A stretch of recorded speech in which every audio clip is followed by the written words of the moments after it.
रसूलिल करीम अम्मा बाद सदर मोहतरम असातिज़ा इकराम व हाज़िरीन मजलिस, ये मेरी सादत है कि इस अहम और मुक़द्दस महफिल में कुछ लब कुसाई का मुझे अकीद को मौका दिया गया। कहाँ मैं और कहाँ ये निगहते गुल नसीम सुबह तेरी मेहरबानी। मोहतरम हज़रात, हिंदुस्तान की तारीख मुख्तसर अंदाज में हमें समझ लेनी चाहिए ताकि अपना काबिलीन की तारीख को समझने में मदद मिल जाए। सामईन इकराम, 1947 में यह बर्र-ए-ज़गीर तक़सीम हुआ। हिंदुस्तान और पाकिस्तान और बांग्लादेश को बर्र-ए-ज़गीर कहते हैं।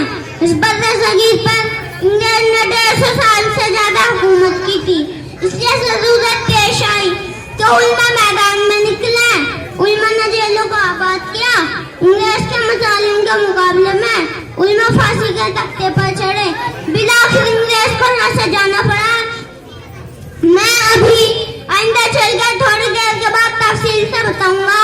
हिंदुस्तान जो आजाद हुआ उसकी बुनियादों में किसका हुक्म शामिल है। आखिरी हुक्म से किसी का पेट नहीं भरा करता, पेट पूरी रोटी से भरता है। आखिर में आखिर एक आदमी कहे कि जनाब फला की कोशिश से हिंदुस्तान आजाद हुआ। पीछे 200 साल की तारीख और जद्दोजहद को फरामोश कर दिया जाए तो ये उसकी अकल की खराबी है। मैं दोस्तों, हिंदुस्तान में इंग्लिश के खिलाफ जो दुश्मनी का बीज बोया वे शाह अब्दुल अजीज थे।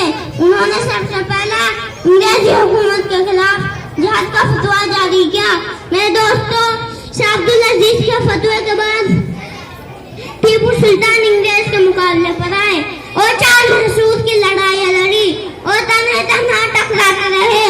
वो टीपू सुल्तान जिसने कहा गीदड़ की 100 साल जिंदगी से शेर की एक दिन की जिंदगी बेहतर है, वो मुजाहिद महशूद के किले पर शहीद हो गया।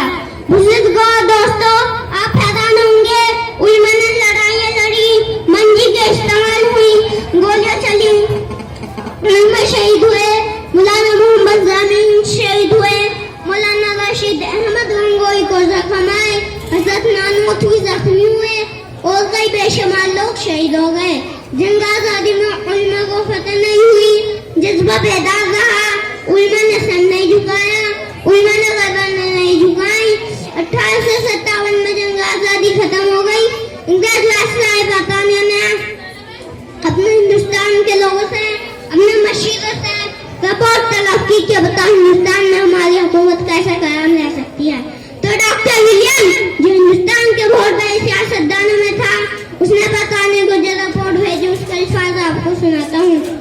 उसने लिखा है कि हिंदुस्तान में मुसलमान बहुत ज्यादा बेदान है और जंग आजादी सिर्फ मुसलमानों ने लड़ी है और जब तक मुसलमानों के दिलों में जब तक जज्बे जिहाद मौजूद है उस वक्त तक हम मुसलमानों पर हुकूमत नहीं कर सकते। इसलिए जज्बे जिहाद को खत्म करना जरूरी है और उससे पहले एक और चीज को खत्म करना जरूरी है और वो ये है कि हिंदुस्तान के उल्मा को खत्म कर दिया जाए। चुनाचे 1861 में 3 लाख कुरान करीम के नुस्खे इंग्लैंड ने जलाए और उल्मा को खत्म करने का फैसला किया। थॉमसन लिखता है 1864 से लेकर 1867 तक इंग्लैंड ने उल्मा को खत्म करने का फैसला किया और 3 साल में इंग्लैंड ने 14,000 उल्मा को फांसी के तख्ते पर लटकाया। थॉमसन कहता है कि दिल्ली के चांदनी चौक से लेकर खैबर तक कोई दरख्त ऐसा ना था जिसको उल्मा की गर्दनें ना लटकी हो। थॉमसन कहता है उल्मा को सोने की खाल में बंद करके जलते हुए तंदूर में डाला गया। थॉमसन कहता है उल्मा के जिस्म को तांबे से दागा गया। थॉमसन कहता है उल्मा को हाथियों पर खड़ा करके